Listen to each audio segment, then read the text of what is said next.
Hello and welcome to Recharge Wrestling. We are here to plug you in to the world of professional wrestling. I'm Keeney and I'm joined by Fisher today. Hello, guys. Hey, so it's the two of us, and this is our WWE pod. I should have said plug you into the world of sports entertainment. Yeah, because I think that could have been the way to go. But yeah, it's the two of us today, two-man pod. We're going to run through the week in WWE, SmackDown, Raw, NXT as usual. But first, we have some breaking, and it is breaking in terms of recording news. Over to you, Fax Fisher, for the breaking news. Yeah, literally about 10 minutes before we started recording, Logan Paul has officially signed a contract with WWE. Something that maybe nobody saw coming as well. Obviously, he had a match in WWE at WrestleMania this year, but I don't think anyone expected him to have a contract for multiple year, like multiple event. He's not going to be on TV every week, I'm sure, but he's going to have a part-time schedule. But he's signed a proper WWE contract to be a WWE superstar, which is really unexpected. He did impress at WrestleMania. I think obviously they set up. We'll talk about Raw later, but they set up him and Miz potentially teaming again or feuding. We're not sure at SummerSlam. But yeah, it looks like he's actually signing a long-term WWE contract. What do you make of that news? Surprising, definitely. I think, he was mentioned on Raw, and I thought, okay, he's going to appear again, either with The Miz or against The Miz. There's going to be something down the line. But yeah, was not expecting him to get a full-time contract. I mean, I thought he was good at Mania. I don't think he was Bad Bunny level. No. But he's a name. I think the difference is Logan Paul is really invested in becoming a WWE superstar in a much way. I think his brother does boxing and that, doesn't he? And other stuff. And maybe his route is I want to do this. Whereas with Bad Bunny, I think the difference is he's a musician first and foremost, and that is his career, and he's not going to stop doing that, which he would probably have to. If he signed a contract with WWE, he would be able to do music on the side, but it wouldn't be his main thing anymore. So I think that's probably the difference. But yeah, I agree he wasn't as good as Bad Bunny was on his thing, but I think the investment to go and do it, I think fair play to him. I don't want to see him going over like every great WWE wrestler there is. I don't want to see that. But fair play. He's obviously impressed enough to earn the contract, and it was nice to see the Triple H finger point again. I haven't seen that in a while. Yeah, I've missed that. Missed that. With obviously Steph and Triple H running the place at the moment, so no Vince there in that picture. But it was cool. It was cool to see, honestly. I think it's. I'm intrigued by it, definitely. Yeah, I think that's the word. Intriguing's the word, because I can't say I'm excited by it. There's no real like storylines I'm like desperate to see. Well, we knew the Miz one was coming anyway because it was set up at Mania. So beyond that, there isn't anything I'm thinking, I can't wait for him to wrestle this guy. I think he's going to be good for people like the Miz. Maybe a Sami Zayn program would work. But then, really, the thing with Logan Paul is he's quite hated. So he's probably going to be better off being a heel in the long term. So actually, he's probably better off going against faces than heels. But in this scenario, certainly with the Miz, they're booking him as a babyface, I'm sure. Which I do think they're going to get. I know the Miz will get to Raw, but T's teaming with him. But I think they are going to go against each other. I think that's going to be the feud. Yeah, they seem to set up. Especially, I'm sure I saw a thing on. I don't know if it was real or fake because it was literally just breaking. But there was a thing saying Logan Paul, and it had like "I'm coming for you, Miz" on it or something on his Instagram.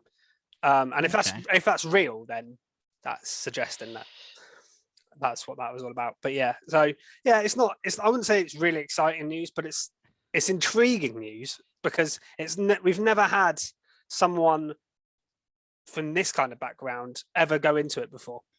You've had, former sports stars transition from football or American football, that is, or even other sports like basketball, but you don't often get sort of YouTubers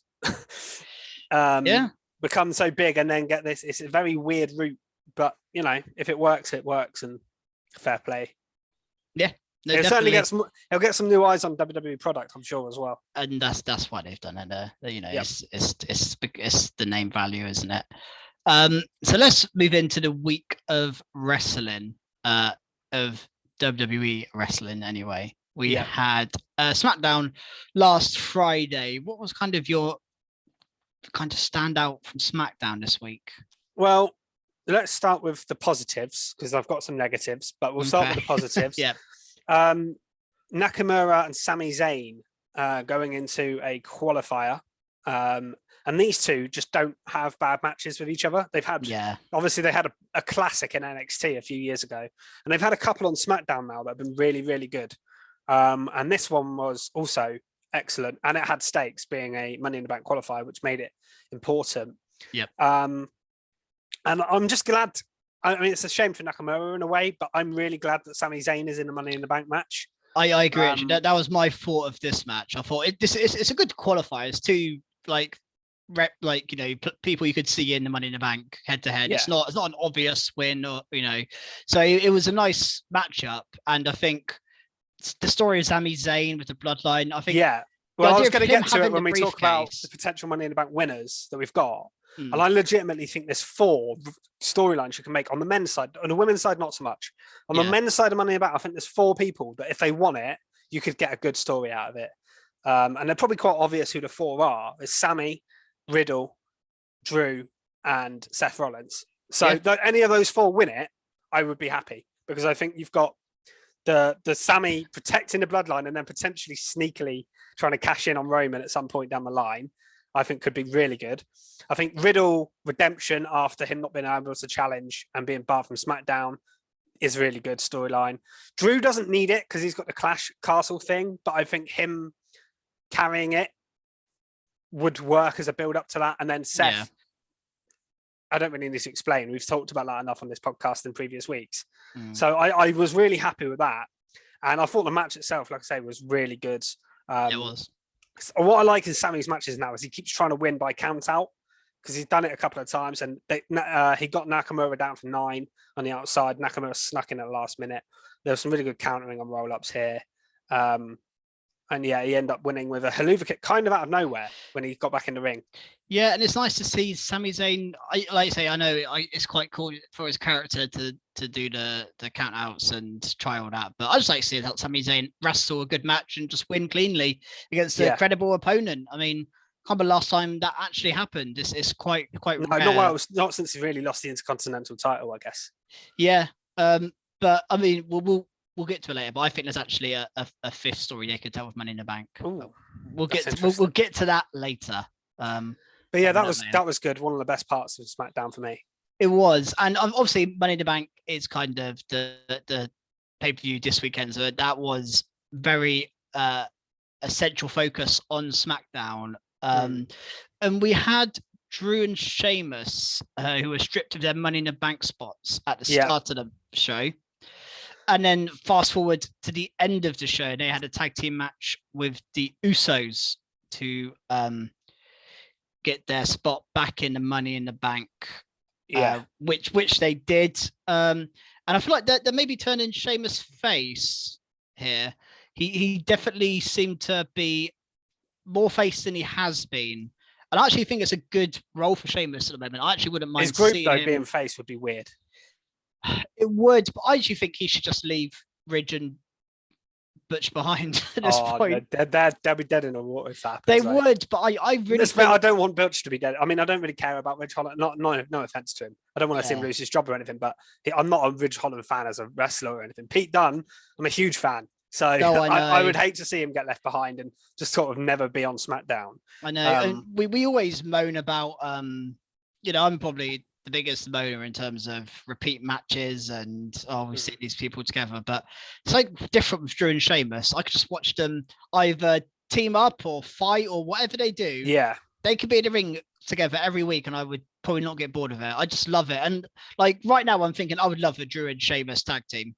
I would love it. It wouldn't be the worst thing, but obviously I don't think Drew needs that in the build up to Clash. No, this is just an interesting way to get them in Money in the Bank. This is it's a very different route. There were positive and negatives to this for me. I think the positive one of the things I really liked was Paul Heyman being the guy behind it, sort of. Yep.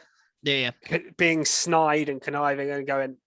Neither of them won, and persuading Adam Pearce, who felt like he had to do this. I mean, he actually has a good point. Leaving them, and they both don't deserve to go in for not winning a match. So I was actually like, okay, that makes sense. That's good. The only thing I didn't like about it is the fact that the Usos then have to be the team that gets beaten. They always lose in the build up to when they defend their titles on pay-per-view. They just get pinned over and over again, and it was obvious that Drew and Sheamus were going to win as well. So it was kind of felt a bit pointless doing it. So there was positive and negatives for me. I like the idea of it, but I wish it wasn't the Usos that had to get pinned. Or if the Usos weren't champions, then I think it'd be fine. But yeah, you're right. They could have put Garza and Carrillo in that spot and had them lose to. Yeah, I mean, it wouldn't have made much sense of Heyman doing it, but no, I guess. But then he could always say, "I'm trying. I don't want the Usos in the match." That's the only negative, because I mean, I don't mind so much when the Usos lose singles matches because they're a tag team. There's always that excuse of we're better when we're wrestling together. I think you can do that with any tag team. But when they get pinned in a tag team match, it has happened too often. And they're defending their titles on Saturday at the pay-per-view as well. It's not like if they didn't have a feud at the moment, I wouldn't have been so bothered. But the Street Profits, they're facing them on Saturday. So for me, they shouldn't be losing in the build-up that obviously. I think you make a good point there, actually. I think that's a very. But I don't think it's the worst thing ever, but it's just a little bit of a bugbear of mine. Yeah, no, I think that's a fair shout. And whilst we're on Money in the Bank, let's just quickly mention Shotzi also qualifying. Yeah, by beating Tamina. Now, what happened to Aaliyah here then? I assume she's injured because it wasn't really Shotzi Aaliyah, wasn't it? I mean, clearly the brand split is gone, as we saw on Raw. Everyone was on Raw, and like I get that was for the second chance battle. I understood that, but this didn't make any sense. Tamina's been in a 24/7 picture for like 6 months now on Raw, and all of a sudden she's here on SmackDown. Yeah, I mean it's a very minor thing, but it's just they didn't really explain why Tamina was here. No, it was odd. It was very strange that Tamina was in this match.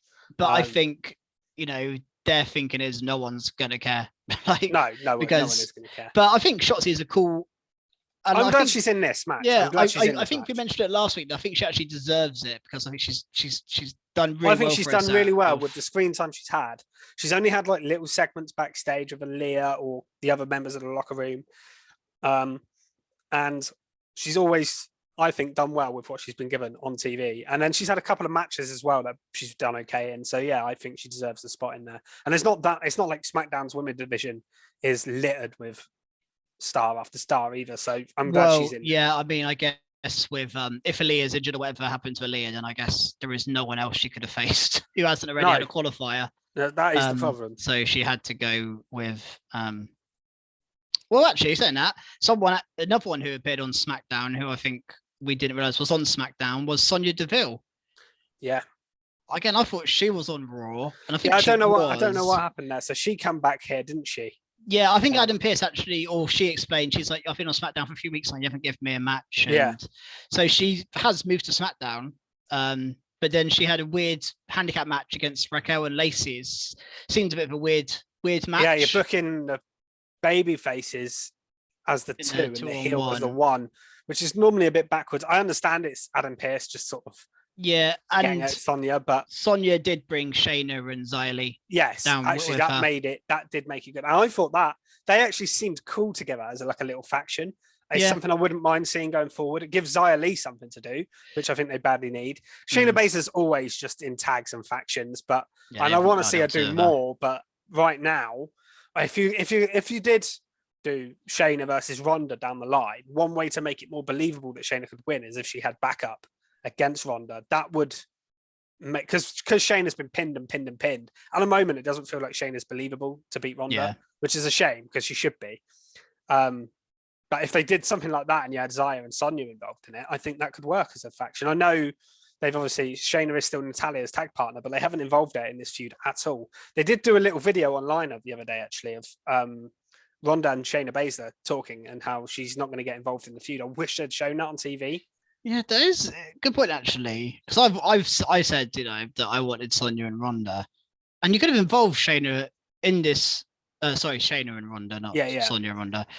I just think you could have involved Shayna in this feud with Natalya. Oh, absolutely. Because she's Ronda's friend and she's Natalia's tag team partner. Yeah, and she could be stuck in the middle. Complete sense for her. And they showed a video. They did do a video online, and it was Shayna and Ronda talking. The arena was empty, but they were in the arena, and they were just like, Shayna was like, "Look, I can't get involved. Natalia's my friend and my tag partner. I know you're my friend." And they did all this stuff, but it wasn't on TV, and it's a shame. I hope they might do it on Friday. Who knows? They might go back and show it, but I think they should have done more of that. Yeah. Well, then, whilst we're here, we should mention the Ronda and Natalya developments. Now, Ronda gets criticism, obviously, from us as well, for not being a very good promo. I actually really thought she did quite a good job here. Just being savage lines. And it sounded more real, her saying, "Oh, you're only popular because you get your rack out. And the most relevant you've ever been is when you've dressed as me." And I thought, actually, they're good lines. They're good points. Yeah. So I thought she had a bit more fire about her here. I thought the Natalya stuff was a bit ridiculous, dressing up with the... Yeah, I mean, this is one of those tropes WWE go back to a lot, where you just see someone come out. I think we saw it with KO and Stone Cold in the build-up to Mania. Yeah. This does happen. That was good, though. That was good. And I actually didn't mind it when Natalya... Like, fair play, you know, actually... I didn't mind it too much. But... I didn't mind it. And I liked the whole thing of the stroller as well. It was quite a funny thing with, obviously, talk about being a mum a lot. So I did enjoy it. But yeah, Ronda just went seriously savage. I actually quite enjoyed Ronda here. Really went for Natasha. More than I normally do on the mic. Can't remember what else she said. Oh, I forgot now. But yeah, they're the only two lines I wrote down. But yeah, they ended up getting physical, and then Natalya retreated and left. Yeah, I mean, I guess this is a fine, feud to keep Ronda going till SummerSlam, I guess, or to keep her going for Money in the Bank, and then we can build up to whoever for SummerSlam. But yeah, I think it was fine for what it was. It did progress the storyline, I think, between these two, because there's not been much of one yet. No.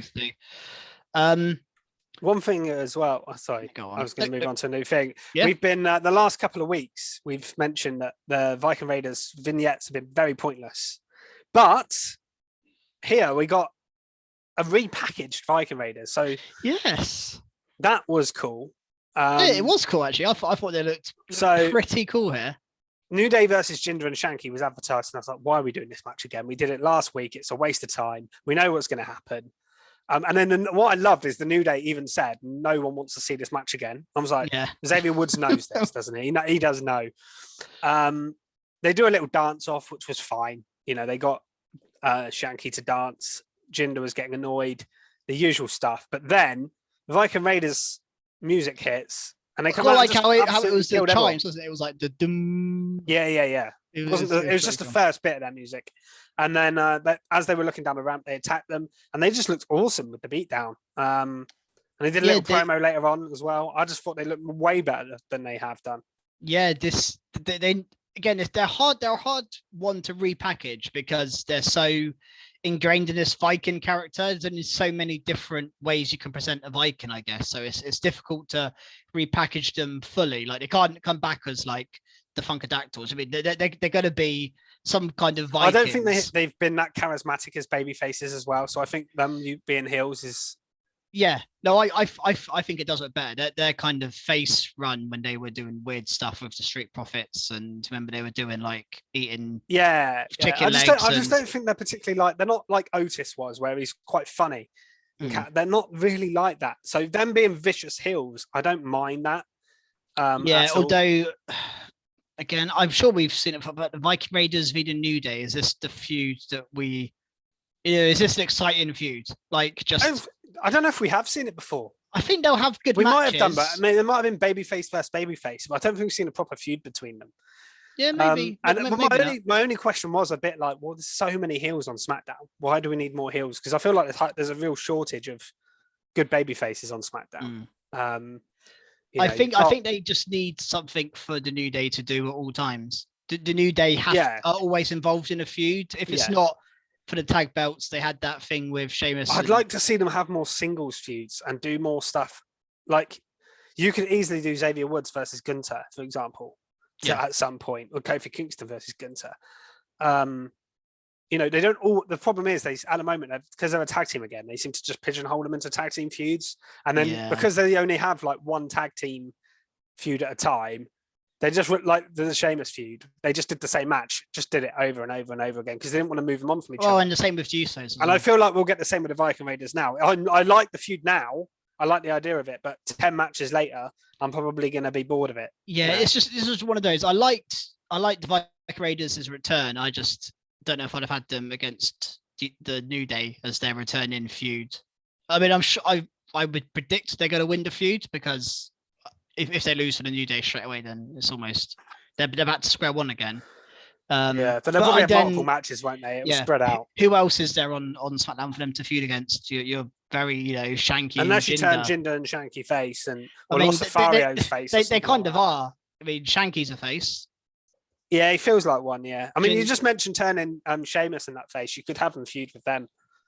Yeah, even if you had Sheamus and Butch and Ridge's faces, and you just had to be honest, like Sheamus and Butch versus the Viking Raiders would be a good. You get some good matches there. Yeah. So I wouldn't mind that down the line. Yeah, but nice to see them back and actually repackaged, not just back as their normal selves. So that was something at least. We mentioned Gunther briefly there. He defended his IC belt against Ricochet. Yeah, rematch. Not much on this one, just a standard. No, Gunther I just love watching Gunther wrestle anyway, and Ricochet selling is really good. Yeah, he's a very good first proper feud. Just a clean, dominant win, and I feel like we should just get more and more of that with Gunther. He doesn't need. What I like about it is they have Ludwig Kaiser there, but they don't use him as like a. He literally just introduces him. He doesn't cheat and get involved in the matches really. Yeah. I think he might have done once, maybe, but like he hasn't really. He knows he doesn't need to. It's the difference between like where I know Krusty talks about this quite a lot with Roman and the Usos. Roman doesn't need the Usos getting involved, yet they do. Whereas Ludwig Kaiser just kind of stands on the outside. He introduces him at the start. I like that because Gunther's just becoming dominant without him. I'd like to see him wrestle a bit more because I think he's great, Ludwig. But you can do some, like I say, if they did a feud with a New Day at some point, you could do some tag matches there and maybe do an IC title feud on the side of that. But I really like the presentation of Gunther, something they've got really right so far, and long may it continue, hopefully. They have been interesting to see because I'm obviously there's no way Ricochet can come back and say he has another match. So it's just interesting to see who they move him on to next, Gunther, because they can't afford to not have him on TV because the roster just isn't big enough to not have him on TV. I mean, the obvious one is probably Shinsuke. We saw that when we went to WWE Live. That's probably the obvious next opponent for him to beat. That's a very good shout. But I'm actually with you. Like I said a minute ago, the baby faces are very thin. You've got if you're feuding a New Day with the Viking Raiders, you've got Drew, but you're not going to do Drew and Gunther. That would be crazy to do that now. Do that down the line, absolutely, but not right now. You got Madcap Moss, maybe. Madcap Moss is a good shout. He is a good shout because he's not doing anything here. He randomly appeared backstage, didn't he? On this show. He's not really. Now he's finished with Corbin. He's not really doing much, so he could be a good opponent. Could be. We got Corbin and McAfee announced for SummerSlam as well, which I think we kind of expected to happen. Yeah. Is there anything else from SmackDown? There was, and I'm afraid to end SmackDown on a negative, but I'm going to have to do my skid mark. Oh yeah, go on, have a skid. So last week on the pod, those of you who listened to it, I said if they move Max Dupree again, the male models, I'm giving it an automatic skid mark. So I have to stick by my word. And there was nothing this week that offended me more than bumping Max Dupree again. I know. So it's just week after week, it's the same thing. They better do it this week because I'm losing it. I can't believe I'm losing interest in LA Knight. I never thought I'd see the day because the LA Knight is superb. And even in these promos, by the way, he's great. Yeah, I know. Then titillate the juices of your guilty pleasures. Whatever he's saying, he's delivering the lines amazing. And he is brilliant. The only thing I will say though, I said about who I think it's going to be, and I guessed Pretty Deadly, but then they appeared on NXT this week. I think we're just getting Mason Mansour, who he's been working with on Dark. Dark match is not on Dark. That's an AW thing.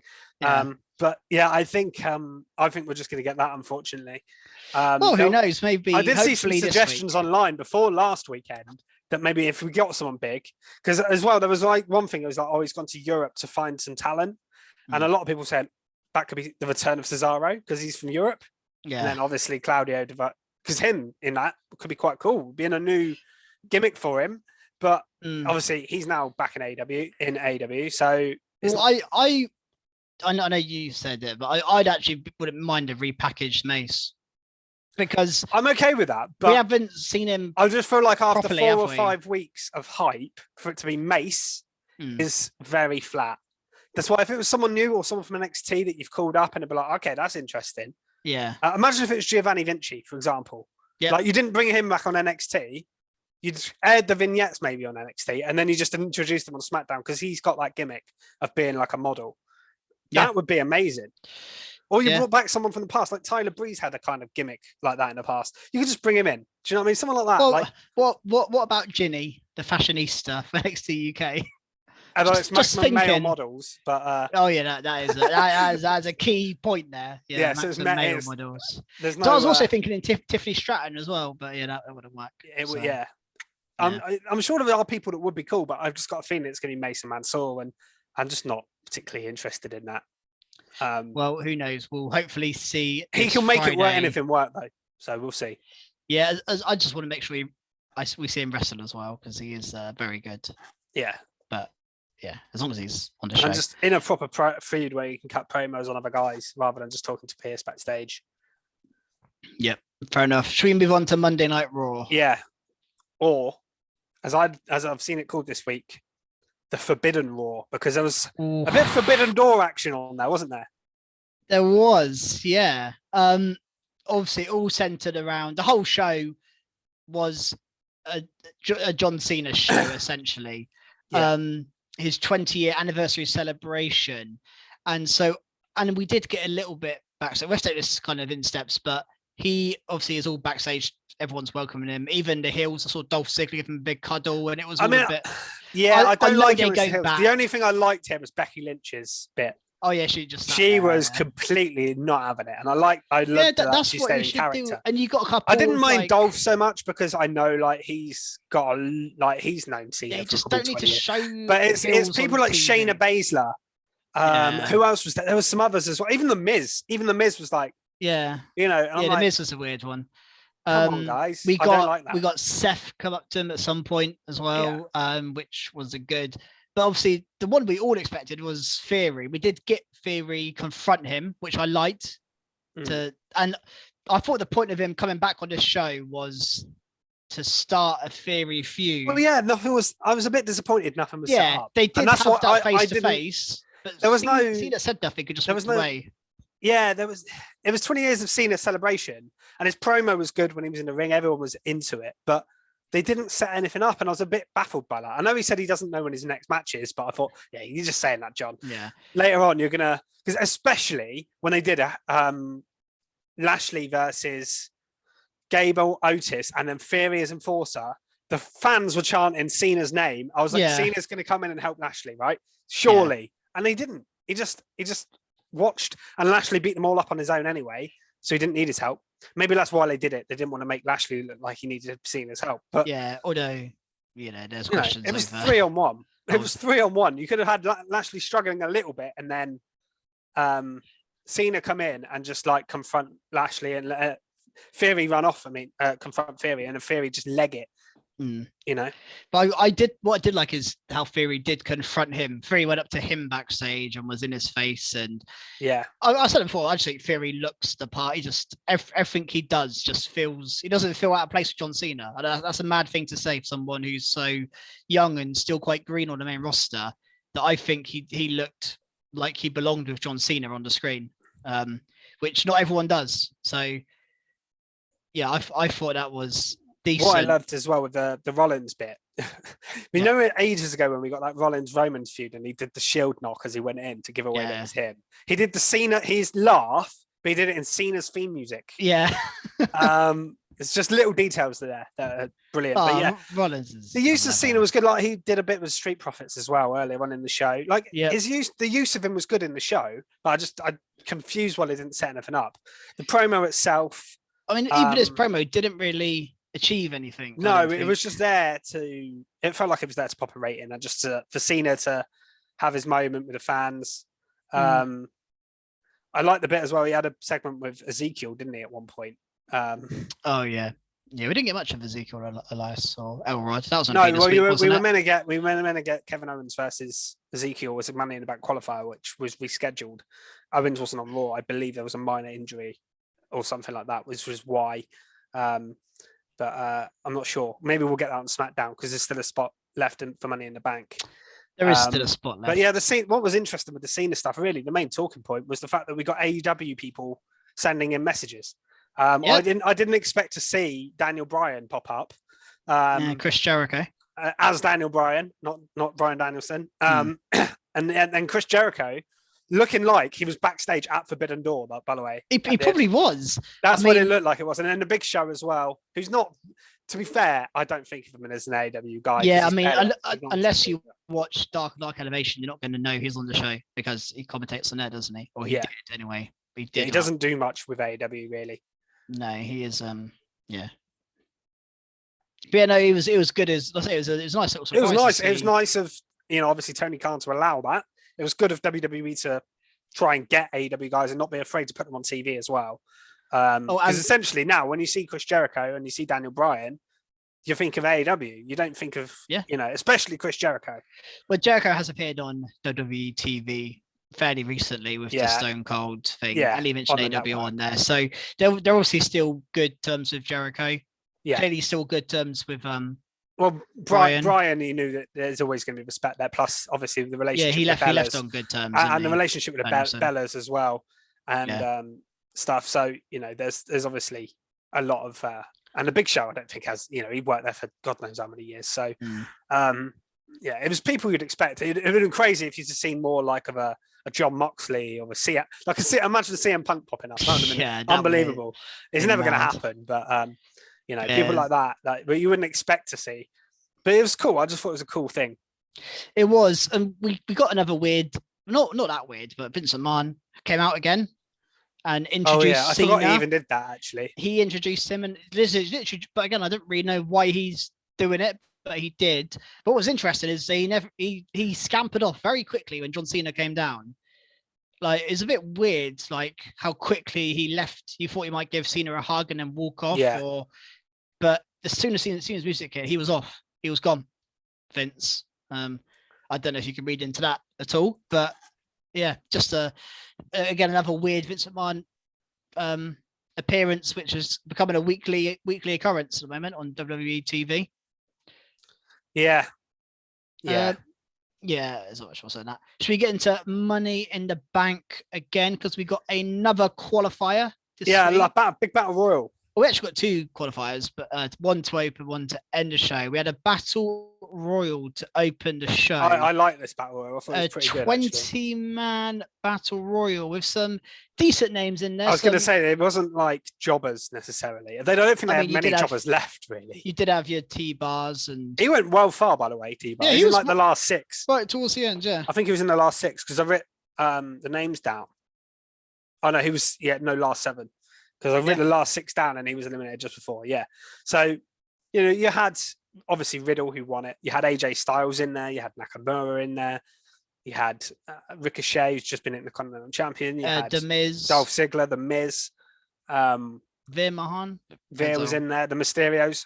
They got it. In fact, the Mysterios, Nakamura and Riddle were the only guys to get entrances, which was interesting. I love how I thought it was odd that there was no Judgment Day in there, by the way. Because they did appear later on the show, but they were like, no, they're not in there. That was interesting. I thought that was strange that Balor and Priest weren't in there. But they're just not pushing them too hard without Ripley. I think they want the whole group together. I think they see Ripley as the leader almost of this group now. Well, the fact that she was the one who was pushed towards the title, and her not being there has forced them to not be on TV. Well, I know they were on, but they've had like 30 seconds of screen time in 2 weeks. They've got a match next week confirmed, but they haven't. The match that was on the main event is main event week before. So, yeah. But I guess. But yeah, this Battle Royal was pretty decent. Early on, I think Tozawa was first out. Shelton Benjamin was out early. And Mustafa Ali was in this as well. Mentioned to him. Ciampa as well was in it. Yeah, but this was where we got Raw and SmackDown guys. It's just anyone. Which makes, for a last chance Battle Royal, I think that makes sense.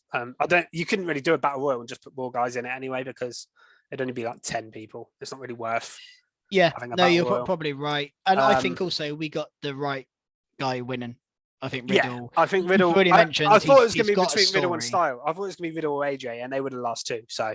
Yeah, I just think Riddle has. Oh no, actually, they weren't the last two, were they? Miz was technically last two. Yeah, the Miz did his classic. You knew he was doing it because he was injured on the outside. Yeah, you get this spot in every Battle Royal or Royal Rumble. It always happens. This spot, it's a bit overdone, but it was. They set up a match later on in the show between Miz and AJ. Yeah, it had a purpose. It was okay. Yeah, I thought it was a good Battle Royal. The standard of the wrestling in it was good. It was. The guys in it were good. There was a lot of actual wrestling in it. There was a cool spot where T-Bar tried to get Ricochet out. He landed on the ladder.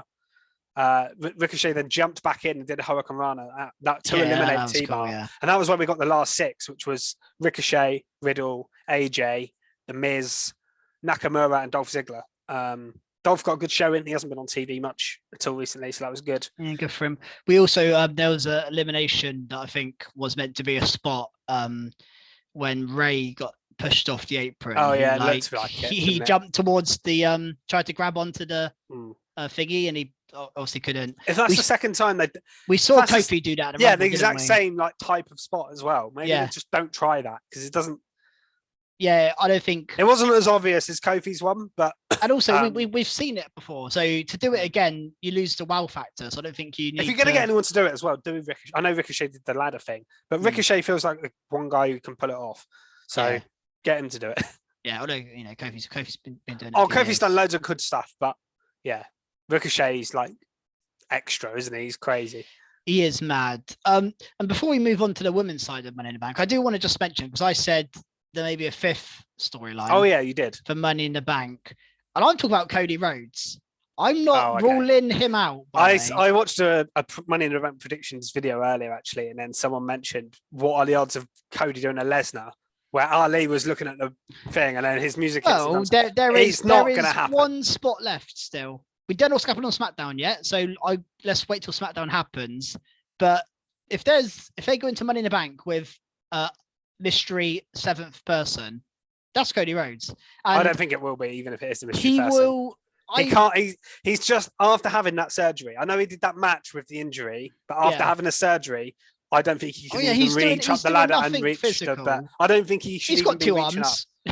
Honestly, I think it would be so dangerous. All he's got to do is slip on that ladder. But what they could do, there is a and just humor me here, there is a possibility Cody somehow wins the match. I don't know how, but Cody wins it, and then he can go off injured with his Money in the Bank contract for 6 months and come back, and come back and cash in. We don't know where he's going to be, and then he can come in and cash in. Yeah, that would be a cool story. That would be credible, because he, again, to cut a promo here was a bit random. I quite like it. Was interesting. We're not just forgetting about him. Yeah, they want you to know. They want you to know, don't they? And they're keeping him very, very fresh in mind. And he also again mentioned about, I'd be the first to be there for Seth if he won. Well, this is what I found interesting, because he was like, he didn't say I want Seth to win, but he said, if Seth wins, I'm going to be the first to congratulate him, which to me suggests Rollins is going to win the match, right?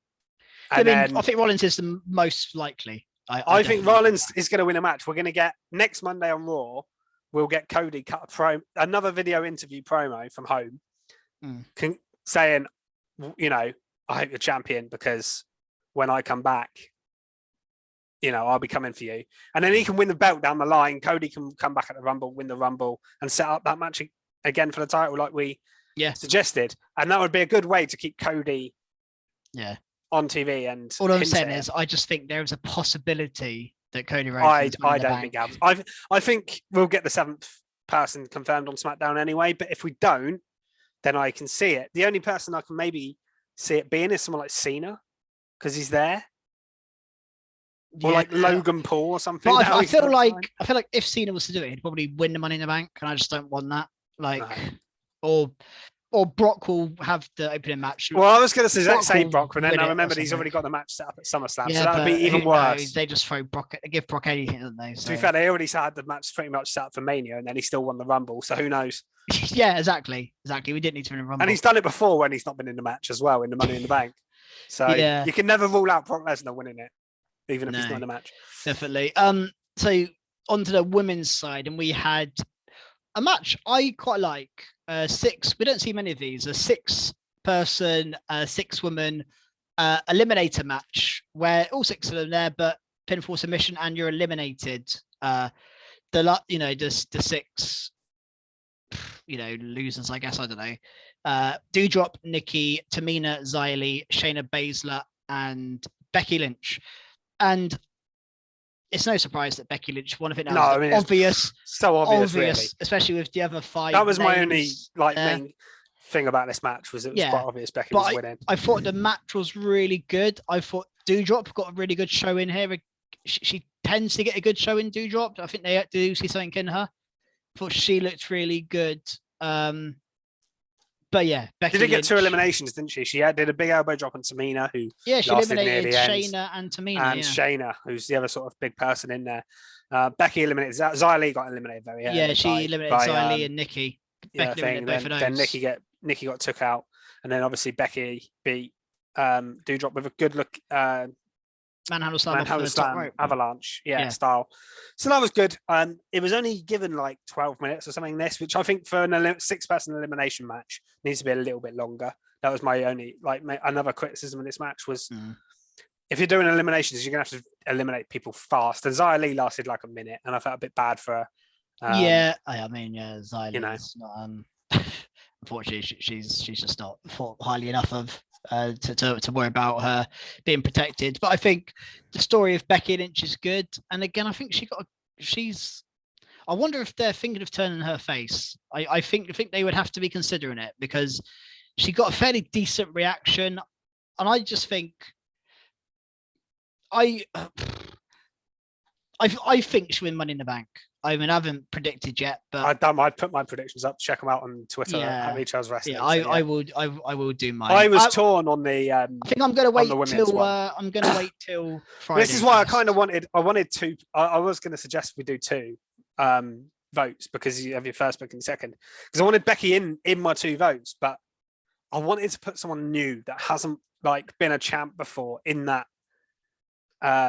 Like a Liv Morgan or someone, or Raquel even. But yeah, I think if I'm picking one pick, it has to be Becky, because she's the biggest star in the match, and the story is already kind of there with her, and the story's definitely there if you had Seth win as well, and you can have them do what kind of Adam Cole and Britt Baker did on the last AEW pay-per-view. Where they had the Owen belts together. I think you can do that. You could end the show with them both on the ramp with the briefcases. I think that I can see that happening. Yeah, me too. I think that's the most likely outcome. But yeah, we'll see. We'll see. I'm looking forward to it. I mean, Money in the Bank's one of the most amazing pay-per-views. Just in terms the thing is, the Money in the Bank matches are always great. So even if the rest of the show's not that good, you're going to get 2 great matches on there, and I think we're going to get at least one more really good match on the show. We've got Lashley and Fury. It should be good. I'm sure. There's 6 matches on the card. I think they're all decent matches on paper. It's just how they're booked. The tag team match will probably be really good. So, of course, Usos and Profits. Yeah, amazing. So we had Montez Ford beat Jey Uso on the show. Yeah, didn't Dawkins beat Jey Uso last week? Yes. Not on SmackDown. It was last. I think it was on Raw. Yeah. Yeah. So, but it's been Jey Uso both times, not Jimmy Uso, which is interesting. I don't know if there's a reason for that. But again, does the fact that they keep winning the singles matches mean that the Usos are going to retain? Well, we saw this a lot with I think it was the New Day feud back in the back end of last year, and I think it happened at the Rumble. Maybe the tag match. And I ended up predicting the New Day as new champs because the Usos just kept losing and losing and losing. I thought maybe they're going to take the belts off the Usos because and then they won at the pay-per-view. And I think we're just going to get the same again here with the profits. Yeah, I think so as well. I don't think it's also with the 2 belt thing now. I think it's too soon after they've just unified them from RK Bro to now take the belts off them this quickly. You could do it maybe at SummerSlam, but I don't think it's going to happen here. Yeah, I think you're right. So I'm just looking through the rest of the show. So we mentioned the Miz and AJ briefly, obviously with the Logan Paul stuff. Yeah. They had a match which Miz walked out on. Yeah, wasn't a fan of that particularly. I mean, it's an interesting feud, but I don't really know what this feud means. There's not really much on this feud, AJ and the Miz. I guess it's something for them to both do.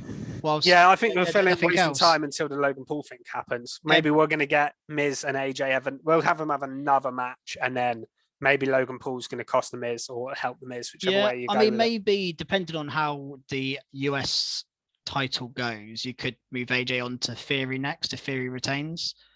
You could do that. Maybe. I'm just trying to think of, because AJ needs to be doing something. He's too good to be doing nothing, and so is the Miz. Realistically, it's just good. I guess I'm glad. I'm disappointed we didn't get the AJ Finn Balor thing after they just kind of dropped Finn Balor turning heel, ditching AJ. Why did they not do AJ and Finn Balor? AJ should be pissed at Balor. And he did mention him briefly in a promo, but other than that, he was more pissed by Seth injuring Cody Rhodes the week randomly. Yeah. He's moved so far away from. That's the match. I would have set that up for Money in the Bank and done AJ versus Balor at Money in the Bank, and then you could do Edge return for SummerSlam and do Balor versus, or even AJ and Edge versus Balor and AJ and Edge teaming's a bit weird, but you could do Edge versus Balor or Edge versus Priest, whichever one you wanted to do. Yeah, I suppose. I'm surprised they haven't done that, to be honest. Yeah, it's a weird one with Judgment Day, I think. They've just been knocked off course by the injury and have absolutely no idea what to do with them. So they're just not doing anything. I think that's basically the only other thing we got on Raw was Liv Morgan versus Alexa Bliss. Yep, Liv beat. I was surprised that Liv won this, actually. Yeah. Alexa's kind of been winning quite a lot since she come back. She has, but Alexa's another one with absolutely no real direction. Like, she's in Money in the Bank. I just don't think very flat. I feel like there is no chance she's going to win. I just don't see how she could be Money in the Bank. I think Liv's got a fair chance. Yeah, should be probably my second pick, to be honest. Yeah, but Alexa Bliss, I just don't see what they're. Again, I don't think they know what they're doing with her. I saw her like a post about her character being directionless the other day. And I was like, Alexa seems pissed off. Like, she seemed pissed off before she went away. Then also, when she came back, what is her current character? She's not happy. She isn't the goddess. She's not the fiend or that side of things. She's somewhere in the middle, and she's just nothing. She is just and one thing Alexa Bliss has always had is really good character. So for her to have like a really vanilla character at the moment is strange, I think.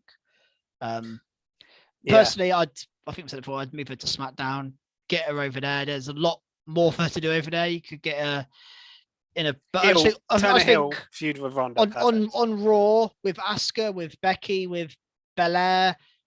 Liv they're clearly into. Doudrop they like. I just think there's too much noise for Alexa Bliss to have anything meaningful.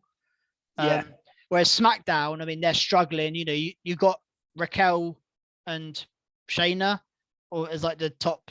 I think Charlotte will be coming back soon, but other than that, you haven't got a lot there. Yeah, and Sasha, hopefully Sasha and Naomi, but I think it's gone quiet on the Sasha release stuff. I have no idea what's going on. Yeah, I think Naomi will be back, but I have no idea about Sasha. I hope she comes back, but I don't know.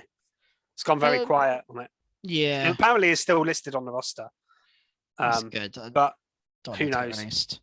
The other thing I've got from Raw is Belair and Carmella had a little.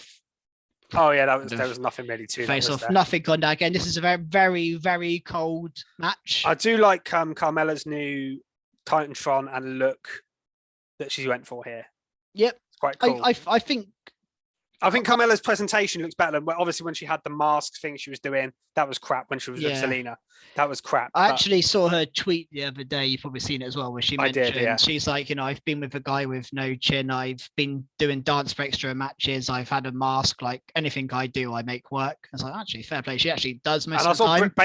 Britt Baker replied to that as well, saying with like an applause. Yeah. So actually, she obviously likes you can give Carmella stick, but she does tend to make. I think she's a bit underrated as a performer in general. I think she's fine. I think she's you can plug her in and out of programs like at the top main event or the lower event, and she does okay. Like she's not world title level wrestler. She's a former champion. She's someone you can put as a challenger. She's kind of like what Dolph Ziggler is in the male division, where you can just plug her into like the top program, have a good match, and then you can just take her out and you just sort of throw her in and out of up and down the card, basically. And a bit like what AJ Styles is doing in the men's division as well. He seems to be a bit like that. There's a few examples of it, but yeah, she seems a bit like that at the moment. Yeah, no, definitely. But yeah, I think that's it from Raw. I think that is, yeah. Should we go on to NXT? Yep. So this was actually the go home show for the Great American Bash. Yeah. Next week's show. It didn't really feel like a go home show, did it? But well, we ended with a Ron Breakker and Cameron Grimes in the ring. I love the Cameron Grimes. Cameron Grimes character really good, and again, I'm sure it was obviously meant to happen, but how he pushed Breakker into the turnbuckle and the turnbuckle just came off. And actually looked like Breakker's arm was actually dislocated. I don't know if it was. I don't think it was. No, I think it worked. It looked like it. I don't know whether it's because, but it looked like a really brutal. I think it's because they cut it was the end of the show. They had the doctors come down, and then they just ended the show like. It's just the way his arm looked. It just looks dislocated. I don't know why. And then I just love Grimes. Like, just so good, just sitting there. He's a very good promo, and he's much more fired up. So yeah, that's the one match on the card. I'm like, I also love how he was like, this match doesn't mean much to you because if you lose, you'll just be on Raw SmackDown next week. Sort of thing. Like, he's probably right. Like, I think Grimes is absolutely amazing, and this is like the best Bron Breakker title feud I think we've had personally. Like, Ciampa's Ziggler was pretty good. Obviously, Joe Gacy. The Ziggler one was good. Wasn't great. The Ciampa one was like face and face, kind of respected. But here, the Gacy one was rubbish. I would genuinely quite like Cameron Grimes to win the title. I would like it. I don't think he will, but I would like him to. Yeah, same. I wouldn't mind. I think him having a run with that would be awesome. I don't think it's going to happen, but if not, let's move this Cameron Grimes to the main roster, because old Cameron Grimes, I think, would have been in 24/7 title picture. This Cameron Grimes might be a different story. He seems quite serious and quite possibly. Yeah, really like it. So we actually mentioned last week about Roxanne Perez's winning the singles tournament and then cashing it in for a tag team. But they kind of clarified that on this show, and she isn't actually cashing it in. No. For a tag team. So that's why they had this number one contender match. I think we criticized this last week. We did. Yeah, they did clear that up. I think we should backtrack and say, fair enough, we were wrong. We thought they were doing something which we didn't agree with. Actually, that wasn't what they were doing at all. Maybe we jumped to conclusions, or maybe they backtracked over what they said last week. Yeah, I don't know. But we had a number one contenders match, and they beat Katana Chance and Kaden Carter, Roxanne and Cora Jade. Yeah, that is. To get a tag team title match next week. I'm sure it's next week, isn't it? The Great American Bash. Yeah, it is. Yeah. I mean, do you reckon they can win? They can, but I think it makes more sense for them to lose and then Roxy take on Mandy, because she's still got that. There's not really much point in her winning the tag titles. If she's still got that contract. Yeah, I guess she'd have cashed it in, maybe. But if she hasn't, then I just guess we don't know how long the contract lasts for. Like, Money in the Bank, we know lasts a year. It's not quite Money in the Bank. We know that, but I don't think she could just cash it in at any point and then just defend. No. Like, she has to cash it in advance. But I don't think we know how long it lasts for. So that's why I don't think they're winning the titles next week. I think they won't win the titles. You probably get Mandy stopped and winning and then set up that match. The only other thing is sort of segueing onto another match, but you kind of got Mandy set up another feud during this as well. So the Roxanne thing might be delayed purely because we got Nikita Lyons return and then her and Mandy have a very short match, which was then Toxic then caused the DQ. So I think we're going to get that again. Yeah, well, wasn't that basically a champion contenders match where if Nikita won, she got a match for the title? So I think, again, I don't know if that... Because I thought Nikita was someone that could potentially beat Mandy as well. Well, I think Nikita was a shout to win that breakout tournament before she got injured. Yeah, then she got injured, yeah. So that might be why they've done it. Maybe they're thinking she was going to win the tournament. Let's give her a title match anyway, because obviously she couldn't win the tournament in the end. Yeah. Whether she's going to win or not, I don't know. But it does just seem like surely Mandy's going to retain, because the story between Mandy and Roxanne doesn't really make sense for Nikita to win the belt in the middle of all that. I think it's too soon for Nikita anyway. I think she's got a lot of potential, but she's literally just returned from injury and she's only had like a few matches. I think they'd be smart to let that wait. To be honest. No, you're right. Did you know that Brooks Jensen and Josh Briggs won the NXT UK Tag Team Championship? I did know. I did as well. I watched NXT UK last week. Yeah, I haven't watched that episode yet, but I did know because I saw. And I was amazed. And I was amazed they won, by the way. I was I watched NXT UK match and it was like a fatal 4-way match. Yeah, because it was the champs had vacated, right? So Oliver Carter Smith, for injury. Yeah, and so they had a fatal 4-way match with 3 UK teams, and then just Briggs. And Jensen. Why were they even in the match? Well, so they've done the thing where they've had a couple of NXT guys on UK for a while, and they were one of them that had been there for a couple of weeks. And I think it's really weird. I think they were meant to have a match against Smith and Carter. That's maybe why. So they were meant to face the champions, and then belts got. So they did, but they won, which I was amazed by. I'm interested to see what that actually does for NXT UK going forwards, because Briggs and Jensen aren't going to keep flying back and forth, are they, to defend the belt? No, they record quite a lot of episodes in one go, don't they, for NXT UK? Yeah. So they've probably done a section of episodes where I'm assuming they're not going to have a long title run. So they've probably already lost the titles. It must be hard though to sync it all up. Yeah. Because I wonder how long ago they actually won the titles to this week's show. Like they may have won the titles a month I think ago, it was a while back. I reckon it was a while back because I know that obviously this is going off the subject just to NXT UK chat now, but like the split of Mustache Mountain happened a while back and has only just been was like 2 weeks ago. Yeah, like I remember seeing some stuff about that like 2 months ago. Yeah.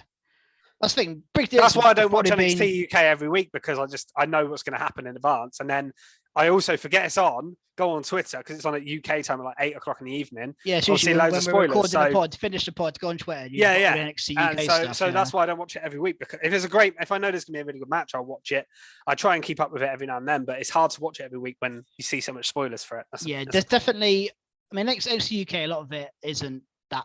It's not must-see TV, but usually their main event matches are good. I will say really good. Quite consistently, week on week, their main event matches are really good wrestling matches. So it's definitely a good show. Who hasn't, it's just keeping up, and plus time constraints with all the other wrestling is it's an effort. But yeah, it's interesting to see. It's only an hour. What they're going to do with this on why have they put it on NXT TV, the UK tag titles? It's very interesting. Yeah, but I guess the point of this show is we got Pretty Deadly interrupt them, which makes sense. They're former NXT UK champions, and that's going to be a new feud on NXT. Like I said before, I thought Pretty Deadly might move up. I thought it might have been a very short stop in NXT for them, but apparently they are, because we haven't seen them since they lost their tag team belts. So no. Yeah, I mean, what would be weird is if they won the UK tag titles and then went back to NXT UK like nothing ever happened. Yeah, that would be really weird. So I hope that doesn't happen. I think they're one of the better NXT teams, so I don't think they should be moving back down. But, no. Yeah. Well, we mentioned him a bit ago. Giovanni Vinci beat Ikemen Jiro. It's a quick match. Not much on this. We know how good Jiro's just a jobber now. We know how good Ikemen is as a wrestler. Giro's just like he's one of those guys. He'd probably end up getting released. The poor guy. As soon as Kushida left him, that was it. He was done for. I mean, Kushida and seems like when Jiro and Kushida were put together, I just thought this isn't going to work. Like, it's just. And the one that was pushed more and more thought of was Kushida, and he left. So it was never going to be. Jiro was never going to do anything after that. They haven't got a cruiserweight belt for him to go for or anything either. So there's not really anything for him, unfortunately, which is a shame because I think he's all right. But what did you make of? So Two Dimes obviously got fired for. Oh Jesus! I forgot about this. for failing a drugs test or whatever it was. Wow. Something like that. Yep. Performance enhanced drugs test, whatever. But what did you make of them? Basically, and I thought they might do this because it's Tony D and it fits his character. They basically killed him off on this show. Yeah, by throwing him in the river and saying he's sleeping with fishes now. Madness. Yeah. I just almost couldn't believe. I was like, "What? He's dead? Are you trying to tell me you've killed Two Dimes? Is that what they're going with?" I mean, I don't know how else you write him off. It's a hard one to do because you've already pre-recorded stuff with him involved, so you couldn't undo what he'd pre-recorded. So you had to kind of show what he'd pre-recorded after he got released. Yeah. So it's a bit awkward.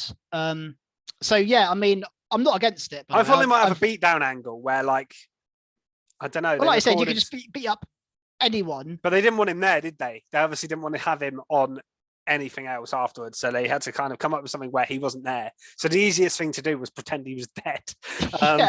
And it does fit Tony's character that he would, if someone crossed him, he would do that. So, and then obviously he got a phone call from Santos Escobar and he kind of threw his brass knuckles and his phone in there as well. Yeah, I mean, I'm just kind of a bit confused as to what the storyline, what happens now. I think the fact that Two Dimes has left has made it a bit more confusing because it's now 3-on-2 in favor of the faces of, I guess, their faces, Legado, in this storyline. They feel a bit more faced than Tony D. But it's just a weird, I don't know what the resolution is. I thought we had the resolution when they got together as a team to then break back up again. I think it was never gonna last long term as a faction. Yeah, but too many people I thought maybe we'd get Joaquin Wild and Mendoza to turn on Escobar or something like that. I thought there'd be something in there, but we're just back to square one again. It just seems like a storyline that's, flip flopping and not really with a little fish reference there. We also got the Dyad in a match again with Joe Gacy, and I mean, 6-man tag, yeah. I might say this now. You said last week about the LA Knight on the main roster, not announcing his male models. Yeah. If they don't reveal these Dyads guys soon, I'm going to start getting skinny on this because I just want to know who they are. I want to know who they are as well. Because they started they didn't give any hints at all at the start. Then last week he actually gave hints to who they were. Yeah, started talking about their past in NXT, and then for them to just not play up on that this week was a bit annoying. I have no idea who they are, and I honestly don't know how they're wrestling matches in that gear. That can't be like comfortable. It's got to be horrible. Like I just can't believe they're wrestling matches in that gear. It's impressive. I know it is impressive. To be honest, the interesting thing to come out of this match was that, again, the tension between Diamond Mine, and we're getting a tag title match next week between I think it's two halves of Diamond Mine. It is the really Creeds versus Strong and Damon Kemp. Now, I don't think Strong and Kemp are winning at all, but I think this might be the split where the split officially happens. Maybe. Yeah, it definitely should be. And I think Ivy Nile might be caught in the middle of it. I think she's more likely to side the Creeds. Yeah, well, she has been on their side so far. Yeah, so and then maybe you might even get Kemp side, and then Strong just get kicked out of the group, and who knows? Maybe they'll go on him his release, which he wants. But yeah, because Kemp is the one that's not really picked a side yet, is he? He's the new member, isn't he? He's just trying to go about his business, I guess. Yeah. We also got Grayson Waller and Carmelo Hayes have a title match. Is that next week as well? Yeah, so he tricked him, didn't he? Yeah. Grayson Waller. I don't know why Melee fell for this. Yeah, and this is kind of a weird because they're both quite clearly heels. These two. Yeah, and I think that was the point of it, because he was like, he's the right him. Like they were like, playing up that they were kind of friends, but then, yeah, it's an odd one. I don't really get it. It'll be a good match though.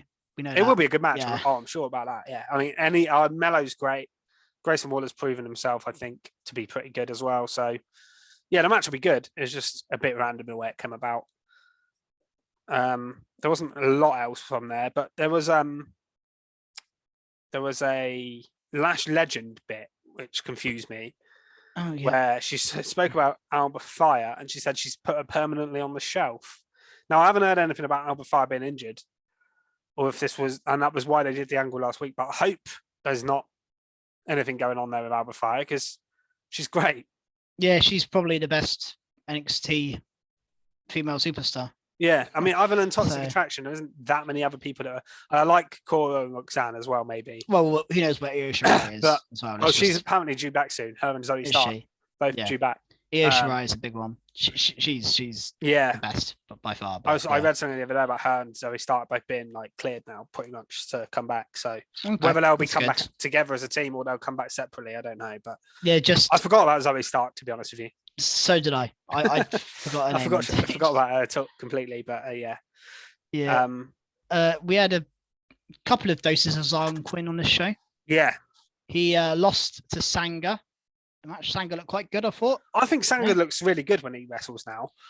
Yeah. At first, when he was kind of going around with Grayson Waller, and I was like, "Who is this guy? Like, what's the point of him?" And then he kind of they separated him very quickly, and I was like, "Oh, this guy's going to onto nothing." But actually, he's quite good. Yeah, that feels like a weird pairing now. I mean, it was a bit weird at the start. He's just a big guy, but he was a kind of rubbish bodyguard. Never really looked that good alongside Grayson Waller. And then since they split, they've not really interacted since either. There's something like that. Actually, did they have a match after? I think they did. Maybe one, yeah. But it just seems to be kind of moved on and forgotten about. Yeah, they dropped it very quick. But Sanga, I think, has done better since. Like, he's looked all right. Yeah, he has. But then Zion Quinn had a little altercation with Apollo Crews backstage. Yes. And they are being very patient with his Apollo Crews return to NXT. He's not done a lot so far. No, it came in like hot and everyone was excited, and now it's kind of simmered down a little bit. I'm a little bit disappointed by that, but at the same time, do you want him going maybe straight into the title match losing? Do you know what I mean? And maybe it is better to build him. So I don't know. Yeah, but they haven't done much building yet. It's interesting. I read some stuff today about Zion Quinn potentially catching the eye of the main roster already. Maximum male model. He would actually be a great shout for that. Yeah, it's not a bad shout, is he? If you notice as well, he's also got that sort of same tribal tattoo as Roman. He's got that very bit. He's got that look. He's got the size. He's got charisma. I'm not surprised he's caught the eye just on how he looks. When I read it, I actually thought, do you know what? It makes sense that he's the main roster, like, because he's not doing a lot in. He might be one of those people that does nothing in NXT, doesn't win a title, but then goes up to main roster and all of a sudden he gets pushed. But we'll see. I mean, it's only a rumor at the moment that he's liked, and they're considering calling him up. But I didn't expect him to be the first out of like the NXT 2.0 guys. So there hasn't really been anyone yet, has there? It's all been. Yeah, no, not really. Called up. I think the only match I haven't mentioned is Kiana James beat Indy Hartwell with a foot on the ropes. Yeah, I want a fan of Indy losing here. Yeah, I mean, again, speaking of directionless wrestlers, Indy Hartwell's another one. Oh, I feel bad. They've released everyone around her, and she is brilliant, I think. But they've either been released, left, or called up. Austin Theory got called up. Yeah, the Garganos have left. Duke and Duke's still there. Dexter. Duke's gone on his own. Persia Pirotta released, and Dexter was released. So yeah, it's not looking good for her at the moment. And I was hoping they were going to do something with her on her own, but losing to Kiana James isn't a promising fate. No, I would agree with that. I mean, the only thing from NXT I've got is Wendy Chu doing some weird promo from her bed. I wasn't fussed on at all. It's continuing the stuff with Tiffany, isn't it? Yeah, I mean, it's just a feud I'm not really invested in. I think they're having a match next week, actually. I think their match is taking place next week in the Bash. So the Bash. Yeah, I don't know if you've got anything else from NXT. No, that's it from me. And I think that's it from this show, because we are doing an AEW chat, by the way, guys. If you listened all the way through, wondering what's happening, AEW will be separate. And if you're wondering where our top marks were, little teaser as well, they're over on that one today. Over on AEW this week. Yeah, both top marks are coming from there, because I did my skid mark, but not a top mark. So yeah, watch out for that video. That'll be on our YouTube channel. So like this one if you're watching on there, subscribe to the channel, and look out for the AEW one when it comes. Follow us on Twitter at Recharge Wrestle to find out when we upload our videos. We've got more content coming. No GM mode anymore. It's a bit of a sad time. We're finished. Can't even promote that now. It's done. 50 weeks. But if you haven't seen it, you've got 50 episodes to go back and watch. So there's plenty of content there. Yeah. And hopefully there'll be more content from 2K from us guys. Yeah, and also look out, of course, we put predictions up today for Money in the Bank, which is relevant to this pay-per-view, for this podcast, sorry, it's WWE. So if you want to join in the fun there, again, follow us on Twitter at Recharge Wrestle for details of how to join in and leave your predictions for Money in the Bank. And we'll see you on the AEW show. If not, we'll see you next week. Goodbye. See you guys.